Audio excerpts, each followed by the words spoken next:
In 2023, we introduced you to a transgender girl named Leah. She was living in Texas with her parents, John and Mary.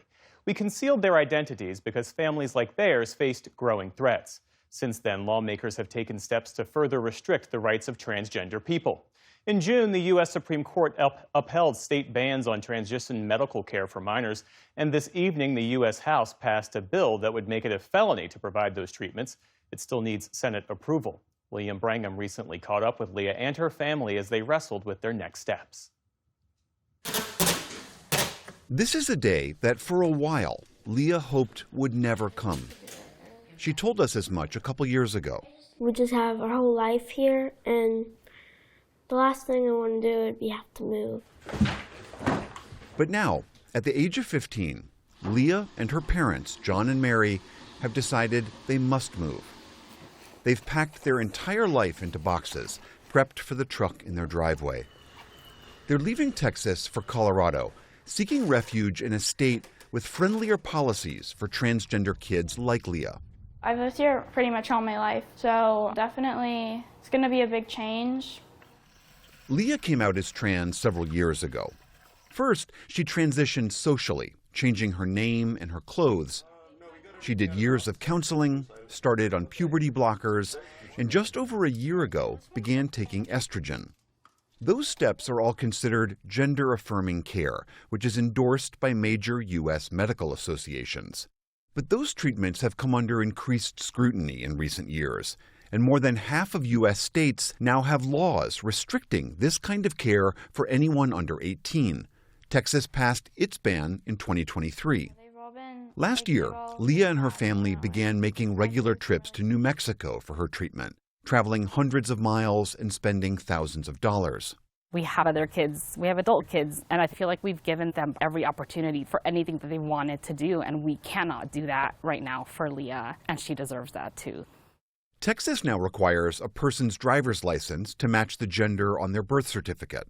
It bars teachers from discussing gender identity or sexual orientation and prohibits school clubs focused on those issues. And just this month, a law went into effect banning the use of public bathrooms that don't correspond to a person's sex at birth.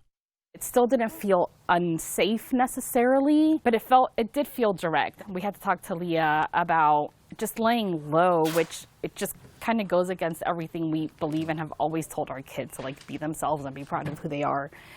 And it was kind of the first time we really had to be like, we can't talk about this at all. So this fall, John and Mary decided to put their house on the market. We just need to get rid of the anchor. We'll hang out here, and then that way we can go as needed. The way things unfolded, the house sold within days of setting it up. So we just had to look at the situation and say, okay, maybe it's time to go now. In October, they piled into the moving truck and made the over 14-hour trek from Austin to Denver. Colorado is known as a trans refuge state, and many families with trans kids have moved here in recent years. It's one of 17 states and the District of Columbia that protect access to gender-affirming care. Earlier this year, Colorado passed an anti-discrimination law that, among other provisions, aims to ensure that trans people are called by their chosen names. So when you saw the Welcome to Colorado, it felt like? As soon as we crossed over, there was a little bit of wave of emotion, and I did not expect that at all. Emotion of relief, there was a happiness to it, and there was an immediate calmness. Just today, you said, I haven't felt this peaceful in I don't know how long. So just that, I think, has made all of this worth it, honestly. Leah, John, and Mary are now renting a house in the Denver area. Leah has started at a new school, and she recently got into a local clinic for her care. Everybody is just wants me here. It's amazing. She'll share, today in English class, we read an essay, and the essay was about a gay boy. And she's like, I'm so happy we're here. And I'm just like, okay, this is why we did this. The next day, and he said, despite that relief, John especially is shaken by the idea that they have become refugees in their own country. I've been having conversations with my parents about our parallel journeys. Back in the 80s, we fled Central America because of the communist wars, And we fled to the United States, and the United States gave us a life, gave us opportunity that we didn't expect. So now we're looking at, we need to keep our families safe. What does that mean? We're looking at it from one state to another state within the country that the world used to flee to for safety and opportunity. We're looking to flee from. And that's just mind-blowing.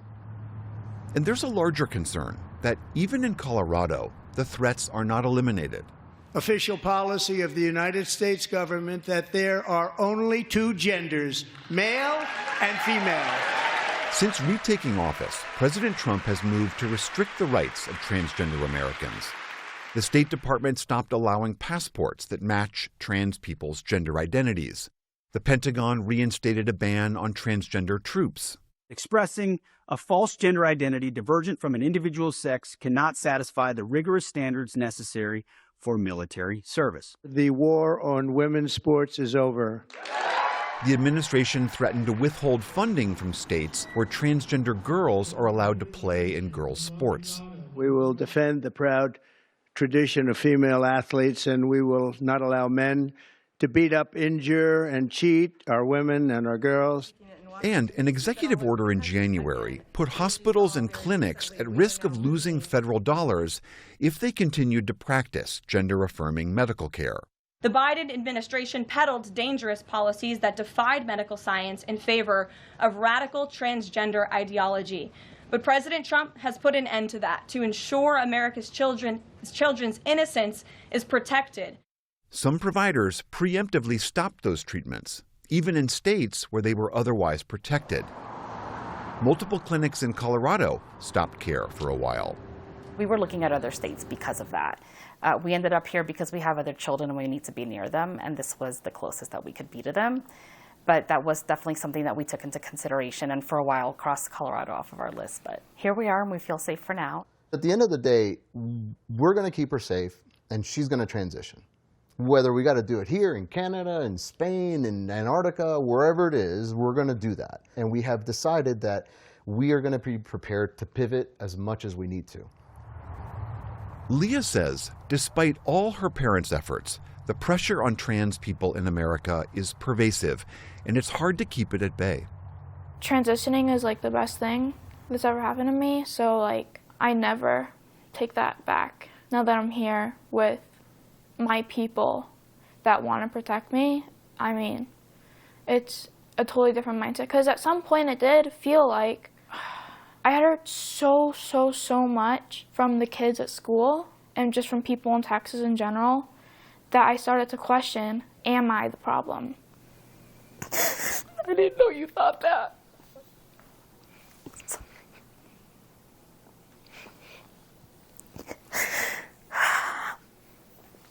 She's done a great job of hiding that. She's the bravest person I know.